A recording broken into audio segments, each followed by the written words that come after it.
தமிழ் நிறம் நேயர்களுக்கு அன்பு வணக்கம். மீண்டும் உங்களை சந்திப்பதில் மிகுந்த மகிழ்ச்சி. இன்றைக்கு நம்மிடையே அரசியல் விமர்சகர் டாக்டர் காந்தராஜ் அவர்கள் நம்மோடு இணைந்திருக்கிறார். வாருங்கள் நேயர்களே, சாட்டு பேசும். வணக்கம் சார். சார், இந்த வக்ஃப் போர்டு திருத்த மசோதா பாராளுமன்றத்தில் நிறைவேறிச்சு. ஆனால் அதை எதிர்த்து எல்லாரும் உச்சநீதிமன்றத்தில் வழக்கு தொடுத்தாங்க. அதற்கு இடைக்கால தடை விதிச்சிருக்காங்க. பழைய நடைமுறை என்ன இருக்கோ அதுவே தொடரணும், புதிய நியமனம் எல்லாம் பண்ணக்கூடாது அப்படிங்கிற மாதிரி சொல்லியிருக்காங்க. இந்த தீர்ப்பை எப்படி பார்க்குறீங்க சார்? அருமையான தீர்ப்பு. வர வர இப்போ நமக்கு நீதிமன்றங்கள் மேலே மறுபடியும் அந்த பழைய மரியாதையெல்லாம் வர ஆரம்பிச்சிருக்குது. இது ஏன்னா இந்த தீர்ப்பெல்லாம் நான் ரசிக்கிறதுனால அந்த மாதிரி நான் போகல. இது நியாயமான தீர்ப்புகளாக இப்போ நம்ம பார்க்குறோம். ஒரு காலத்தில் ஒரு ஜட்ஜி ஒரு 2 மாதத்துக்கு முன்னாடி கொடுத்தாரு, பெண்ணின் மார்பை பிடித்தால் ஒன்று தப்பு இல்லைன்னு. அப்போ தான் பார்த்தோமோ ஏதோ ஆகிப்போச்சு போட்டிருக்கு, நீதிமன்றங்கள் நீதிபதிகள் என்னமோ ஆகிட்டாங்க போட்டிருக்கு. திரும்பியில் அந்த இது ஒரு பெண்ணை ஆணவகப்படுத்தும் போது ஒரு பெண்ணுடைய மார்பை பிடித்தால் அதெல்லாம் தவறு கிடையாதுன்னு ஒரு ஜட்ஜ்மெண்ட் கொடுத்தாரு. அப்போ தான் பட்டு என்னவோ இந்த நாடே ஒரு மாதிரி ஆகி போயிடுச்சுன்னு. ஆனால் சமீப காலமாக இப்போது இந்த 2 தீர்ப்புகளுமே வக்ஃப் போர்டு அந்த நேற்றே அந்த அவங்க கேட்ட கேள்விகளை பார்க்கும்போது தீர்ப்பு தடை விதிக்கப்படுங்கிற மாதிரி எனக்கு பட்டுச்சு. ஆனால் அது கடைசியாக வர்றவர்னு இந்த இப்போல்லாம் நம்ம ஒன்றும் சொல்ல முடியாது. ஆனால் இன்றைக்கி வந்துருச்சுன்னு இப்போ நீங்கள் சொல்கிறத கேட்கும்போது நியாயமான தீர்ப்பு. என்ன விவாதம் நடந்துச்சு? ஏன் சாமி கொடுக்குற கடவுள் இப்போ அதை இப்போ திருப்பதி கோயில் அவங்க கேட்ட ஒரே கேள்வி, திருப்பதி கோயிலுக்கு ஒரு முஸ்லீமையோ ஒரு கிறிஸ்தவனையோ அரங்காவலராக போடுவியான்னு கேட்டாங்க. அவ்வளோதான் கேள்வி. அது போடலான்னா இது போடலான்னாங்க. அது அமித்ஷா தான் பதில் சொல்லணும், ராஜ்நாத் சிங் தான் பதில் சொல்லணும். இப்போது யார் வேணாலும் அர்ச்சகர் ஆகலாம் அப்படின்னு சொல்லி சட்டம் கொண்ட போது அவங்க என்ன சொன்னாங்க, இது சனாதனத்துக்கு சம்மந்தம் இல்லாத, நீங்கள் திராவிட இயக்கத்துக்கு சனாதனத்துக்கு சம்மந்தம் இல்லை, இதில் நீங்கள் தலையிட்றீங்கன்னு கேட்டாங்க. ஆமாம். அப்போ நம்ம அதுக்கு என்ன பதில் நம்ம சொன்னோன்னா, சனாதனம் இருந்தாலும் என்னையும் உன்னுடைய மதத்தில் தான் சேர்த்து வச்சுருக்க அந்த கடவுளை தான் நாங்களும் கும்பிடுறோம், என்ன கும்பிட வரக்கூடாதுன்னு சொல்கிறதுக்கு நீ தடுக்கிற, உன் மதத்தை சேர்ந்தவொடனே நீ பிரிக்கிற, அதை தான் நம்ம ஏற்றுக்கொள்ள முடியாதுன்னு சொல்லி தான் அந்த அனைத்து ஜாதியினர் அர்ச்சகராங்கிற தீர்ப்பை நம்ம கொண்டு வந்ததுக்கு அதுதான் காரணம். அதை தான் கோர்ட் சொல்லிச்சு. உன் ஜாதி வேணும் இது 2ஆக பிரித்தா என்ன அர்த்தம்? ஆனால் வக்ஃபில் யார் வேணாலும் இருக்கலாம்னா என்ன அர்த்தம்? அந்த மதத்து சம்மந்தமான பணத்தை அவங்க அந்த முஸ்லீம்கள் போட்ட காசு. நாகூர் தர்கா இருக்குது, அதில் அனைத்து இவங்களும் போடுறாங்க. அதே மாதிரி வேளாங்கண்ணி மாதா இருக்குது நாகப்பட்டினத்தில், அதில் அனைத்து மதத்தினரும் பணம் போடுவாங்க. அங்கே நீங்கள் எல்லாத்தையும் மெம்பராக போடலாம், அதில் நம்பிக்கை இருக்கவங்களாம் போடலாம். மற்ற தர்காக்களில், மற்ற மசூதிகளில், மற்ற சர்ச்சைகள்லையும், மற்ற இவங்கள்டையும், மற்ற மத இதில் அவங்கள தான் போடணும். இப்போ எங்கள் குலதெய்வம் இருக்குது பரமத்தி வேலூரில் அங்காள பரமேஸ்வரி கோயில் இருக்குது. அந்த கோயிலில் எங்கள் பரம்பரை ஆட்கள் தான் இருப்பாங்க. எங்கள் குலத்தை ஏன்னா நாங்கள் தான் அந்த இதை மதுரையிலேருந்து எடுத்துக்கிட்டு அந்த மதுரைக்கு முன்னாடி மரவர் பாளையத்தில் ஒரு செட்டு அப்படி தங்கினாங்க. அவங்க அங்கே ஒரு கோயிலை எஸ்டாப்ளிஷ் பண்ணாங்க. காவிரியை தாண்டி இந்த பக்கம் இந்த கரையில் நாங்கள் இந்த கோயிலை எஸ்டாப்ளிஷ் பண்ணோம். எங்கள் ஜாதியினர் எஸ்டாப்ளிஷ் பண்ணி எங்ககிட்ட தான் அது இருக்குது. இன்றைக்கி அதில் வேறு ஒருத்தர் உள்ளே வரணுன்னு நாங்கள் எப்படி அக்செப்ட் பண்ணுவோம்? என்ன விட்ருங்க, நாம் சாமி மேலே நம்பிக்கையில். ஆனால் அது அங்கேருந்து அவங்க அந்த பூசாரிகள் அந்த அர்ச்சகர்கள்லாம் வந்தாங்கன்னா நான் கொடுக்க வேண்டியதெல்லாம் கொடுத்துருவோம். ஏன்னா பரம்பரையாக கொடுத்துக்கிட்டு இருக்கோம். என்னுடைய நம்பிக்கை வேறு, அது வேறு. ஆனால் பரம்பரையாக கொடுத்துக்கிட்டு இருக்கிறத நான் நிறுத்தலை, அதை அப்படியே கண்டினியூ பண்ணிகிட்ருக்கோம். அவங்க சில சமயத்தில் உற்சவ விக்கிரகத்தை எடுத்துகிட்டு வீட்டில் வச்சு பண்ணலான்னாங்க. அந்த வேலையெல்லாம் வச்சுக்காதான்ட்டு. அந்த விக்கிரகங்கிறது கோயிலை விட்டு அது உற்சவ மூர்த்தியாக இருந்தாலும் சரி, அதெல்லாம் ஒரு அதில் அந்த கோயிலில் எங்கள் இதை விட்டு நாங்கள் வெளியே விடாமல் நாங்கள் பார்த்துக்கிட்டு இருக்கோம்.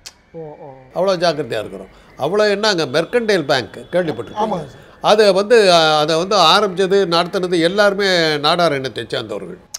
அதில் வேறு டைரக்டர்ஸ் உள்ளே வரும்போது அவங்க பெரிய போராட்டம் நடத்தினாங்க, ஒரு பேங்க்குக்கே போராட்டம் நடத்தினாங்க.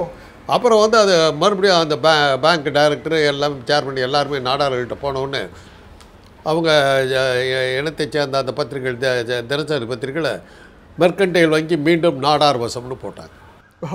அந்த ஒரு ஒரு வங்கி ஒரு பேங்க்குக்கே தன்னுடைய ஜாதியை தாண்டி வேறு யாரும் வரக்கூடாதுன்னு பார்க்கும்போது ஒரு மத விஷயத்தில் மற்ற ஜாதியினர் நீங்கள் எப்படி அந்த மதத்துக்கு சம்மந்தம் இல்லாதவங்களை போட்டிங்கன்னா எப்படி அக்செப்ட் பண்ணுவாங்க?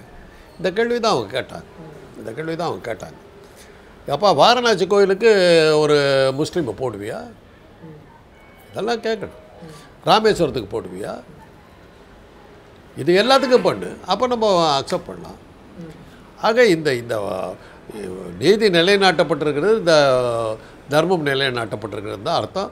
ஒரு மக்களுக்கு ஒரு நம்பிக்கை கொடுக்குற ஒரு விஷயமாக அதை நான் பார்க்குறேன். ரெண்டு இது அந்த இதுக்கு முன்னாடி மாநில சுயாட்சிக்கு கவர்னர்களுக்கு கொடுத்த ஒரு தீர்ப்பும், இந்த ரெண்டு தீர்ப்புமே இந்தியா மீண்டும் ஜனநாயக பாதையை நோக்கி போகிறது, மக்களுடைய கருத்துக்கள் கேட்கப்படுகின்றன, மக்களுக்கு மரியாதை வருகிறது அப்படிங்கிறதுக்கான ஆதாரமாக இந்த நீதிமன்ற தீர்ப்புகளை நான் பார்க்குறேன். கண்டிப்பாக சார். இப்போ இதில் இவங்க திரும்ப இந்த வக்ஃப் போர்டு, இந்த வக்ஃப் சொத்துக்கள், இஸ்லாமியர்கள் கிட்டத்தட்ட பாஜக மீண்டும் அந்த மதவாதத்தை எடுக்கிறதுக்கான ஒரு புள்ளி தான் இந்த வக்ஃப் போர்டு சொத்தை அவங்க கை வச்சிருக்காங்க. அது நம்ம நிறையா தடவை நான் சொல்லியிருக்கிறேன். நான் சட்டமன்ற தேர்தலெலாம் வர்றதுக்கு முன்னாடி ஒரு 6-7 இடங்களில் நடக்க போகுது 26ஆம் வருஷம். என்ன சார் சட்டமன்ற தேர்தல்? அந்த தேர்தலுக்குள்ளார ஒரு மதக்கலவரத்தை உண்டாக்கணுங்கிறது அவங்களுடைய அஜெண்டா. மதக்கலவரம்? ஆமாம். அதுக்கு தான் அவங்க திருப்பரங்குன்றத்தை எடுத்தாங்க. திருப்பரங்குன்றத்தில் அது முஸ்லீம்கள் அங்கே இது பண்ணக்கூடாதுன்னா ஒரு இது பண்ண ஆரம்பித்தாங்க. அது பெருசாக கிரியேட் பண்ண பார்த்தாங்க, பிசுபிசுத்து போச்சு. அந்த ஊர் மக்கள் அதை அக்செப்ட் பண்ணல. நீ யாரா சொல்கிறதுக்குன்னா அடிபட்டு போச்சு. இல்லாட்டி போனால் அன்னைக்கே அந்த மதக்கலவரம் வந்திருக்கும். வரல, அதில் மிஸ் ஆகிடுச்சு. அதுக்கப்புறம் வக்ஃப் போர்டு இதை வச்சுக்கிட்டு இது பண்ணாங்க. எங்கே இல்லாமல் வெறும் இதில் மாத்திரம், வங்காளத்தில் மாத்திரம் அதுக்கு ஒரு எதிர்ப்பு வந்தது. எதிர்பார்த்த அளவுக்கு அந்த மதக்கலவரம் வரல. ஆக இதனால் இவங்க தோன்றிட மாட்டாங்க. வேறு எந்த ரூபத்திலேயாவது மதக்கலவரம் ஒன்று கண்டிப்பாக உண்டு. அக்டோபருக்குள்ளார மதக்கலவரம் ஒன்று உண்டு. அதை நீங்கள் எழுதி வச்சுங்க, டெஃபினட்டு. இதெல்லாம் மிஸ் ஆகுது.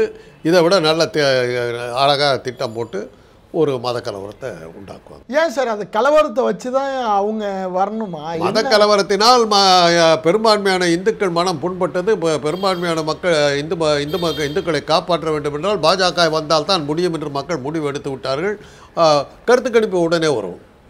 ஓட்டர்ஸ், இந்தியா டுடே கருத்து இதெல்லாம் போட்டு இந்த முடிவினால் பாஜகவுடைய செல்வாக்கு இவ்வளோ தூரம் உயர்ந்தது அப்படின்னு போட்டு இவங்க இந்த மத நம்பிக்கை இல்லாதவருடைய இதெல்லாம் கொஞ்சம் இறங்கி போச்சு அப்படிங்கிற மாதிரிலாம் ஒரு கணக்கு போட்டு இது பண்ணிட்டு அதை அப்படியே படிப்படியாக ஏற்றுவாங்க. ஏற்றிக்கிட்டே கருத்து கணிப்புகளின்படியே தேர்தல் முடிவுகள் அமைந்தது அப்படின்னு சொல்கிறதுக்கு ஈஸியாக இருக்கும். ஏன்னா அவங்க இப்போ சமீப காலமாக பாஜகவுக்கு வந்திருக்கிற பிரச்சனையை நீங்கள் பார்த்தீங்கன்னா, நீதிமன்றங்கள் நம்மளை காலை வாடுறாங்கங்கிற பயம் அவங்களுக்கு வந்துருச்சு. அந்த பயம் வந்துருச்சு. அதனுடைய விளைவு தான் அமித்ஷா நேரடியாக இறங்குற ஃபீல்டில். இப்போ தமிழ்நாட்டுக்கு கூட்டணி பேச்செல்லாம் பேசுறதுக்கு காரணம், நாளைக்கு ஏதாவது பண்ணால் நீதிமன்றத்துக்கு இவங்க போயிட்டாங்கன்னா நம்ம கழுத்தில் கத்தி விழுந்துடும், அதை தாண்ட முடியாதுங்கிற பயத்தினால தான் இந்த மாதிரியான சில அதிரடி முடிவுகள்னால் பாஜகவுடைய செல்வாக்கு கூடியது. அதனால தான் வெற்றிங்கிறத காட்டுறதுக்கான ஒரு கட்டாயத்துக்கு அவங்க போயிட்டுருக்குறாங்க. அதனால தான் அமித்ஷாவே நேராக வர்றார் ஒரு சாதாரண விஷயத்துக்கு கூட. இந்த நிறுத்தி வைக்கப்பட்ட 10 மசோதாக்களுக்கு உச்சநீதிமன்றம் 142 பிரிவை பயன்படுத்தி உத்தரவு போட்டு முடிச்சிடறாங்க. இன்னைக்கு குடியரசு துணைத் தலைவர் சொல்கிறாரு, எங்கள் மீது நடத்தப்பட்ட அணு ஆயுத தாக்குதல் இது அப்படின்னு சொல்கிறாரு. ஒரு குடியரசுத் தலைவரை உச்சநீதிமன்றம் அவங்க அதிகாரத்துக்குள்ளே கொண்டு வரலாமா அப்படிங்கிற கேள்வியெல்லாம் எழுப்புறாரு. இல்லை, அந்த கேள்வி நியாயமான கேள்வி. அதாவது ஜனநாயகம்னு வந்தபோது ஒரு கேள்வி வந்தது, மக்களால் தேர்ந்தெடுக்கப்பட்ட நாடாளுமன்ற சட்டமன்றங்களா அல்லது நியமிக்கப்பட்ட நீதிமன்றமா அப்படிங்கிற கேள்வி.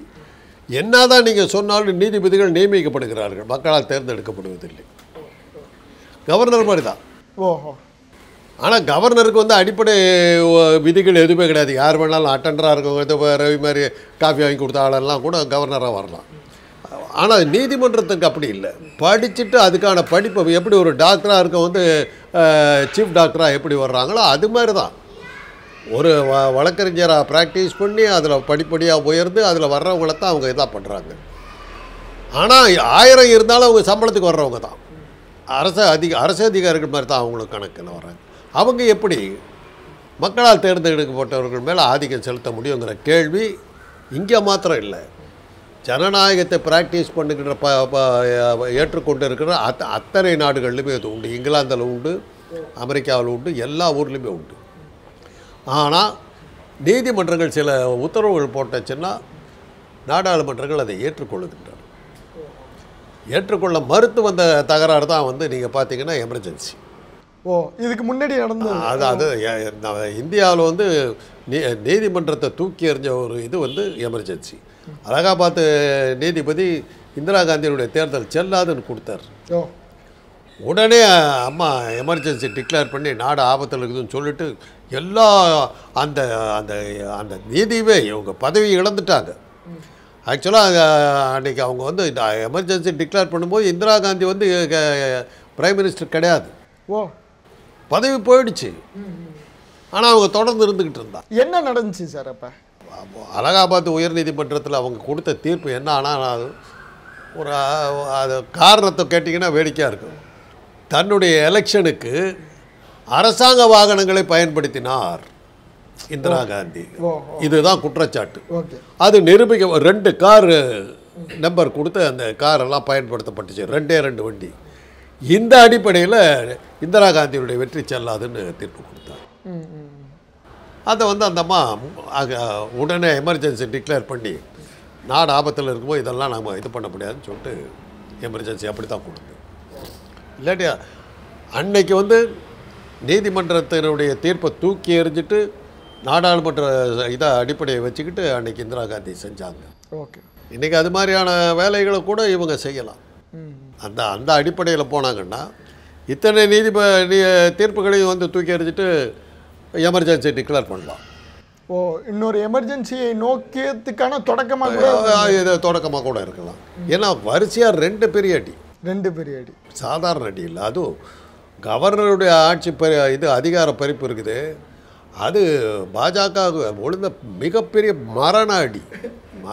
அதாவது ஒன்றியத்தினுடைய அரசுக்கு மரியாதையே எல்லாம் போயிடுது. அதுக்கப்புறம் அது ஒன்றுமே இல்லை. அது இன்றைக்கி தேர்தல் நடத்துறதுக்கு அமலாக்கத்துறை வந்து ரெய்டு பண்ணுறதுக்கு போலீஸ் பாதுகாப்பு கேட்குறாங்கன்னு வச்சுங்க. மாநில அரசு கொடுக்காது, முடியாதுன்னுவாங்க. கவர்னர் வச்சுக்கிட்டு தான் அவங்க கூட்டிகிட்டு வந்தாங்க. இப்போ கவர்னர் ஒன்றும் பண்ண முடியாது. கவர்னர் அந்த அதிகாரம் இல்லை. மக்களால் தேர்ந்தெடுக்கப்பட்ட அரசாங்கம் தான் உத்தரவு போட முடியும். நீ உத்தரவு போடுற இடம் இல்லை, நீ உனக்கு உத்தரவு போடுறதுக்கு யோகியத்தையே கிடையாதுன்னு நினச்சி. அதனால தான் இன்றைக்கி அமலாக்கத்துறை வந்து நம்மளை மிரட்ட முடியாது. இது சொன்னாலே பொதுவாக பாதி பேர் வெளியே வந்துடுவானே. ஸோ இதெல்லாம் இருக்குது. இவ்வளோ பெரிய தீர்ப்பு, அது பயங்கரமான தீர்ப்பு. அதுக்கு அடுத்து அப்படி மத சுதந்திரத்தில் நீ தலையிட முடியாதுன்னு ஆகிப்போச்சு. அது அடுத்த மிகப்பெரிய அடி. இந்த தீர்ப்பின் மூலமாக அந்த இதை அனைத்து ஜாதியினர் அர்ச்சகர்களை எல்லாமே இந்த அடிப்படையிலே நம்ம பண்ணிடலாம். ஓகே, எல்லாமே பண்ணிடலாம். சார், இப்போ இந்த குடியரசுத் தலைவர், உச்ச நீதிமன்ற நீதிபதிகள், இந்த போக்கு வந்து நீங்கள் சொன்ன மாதிரி உலக நாடுகள் எல்லாத்துலேயுமே இருக்குது. இப்போ ஒரு ஜனநாயகத்தை நம்புகிற உங்களை மாதிரியான ஆட்களுக்கு இப்போ குடியரசுத் தலைவரும் நியமிக்கப்படுகிறார், நீதிபதிகள் சட்டம் படித்து வராங்க, மக்கள் வந்து எந்த பக்கத்து இருக்கணும்? இல்லை, குடியரசுத் தலைவர் வந்து நியமிக்கப்படுகிறான்னு சொல்ல முடியாது. சட்டமன்ற உறுப்பினர்கள் நாடாளுமன்ற உறுப்பினர்களால் தேர்ந்தெடுக்கப்படுகிறார். அவர் தேர்ந்தெடுக்கப்படுபவர் தான். அதனால் அவர் வந்து ஜனநாயக முறைப்படி வந்தவர் தான்.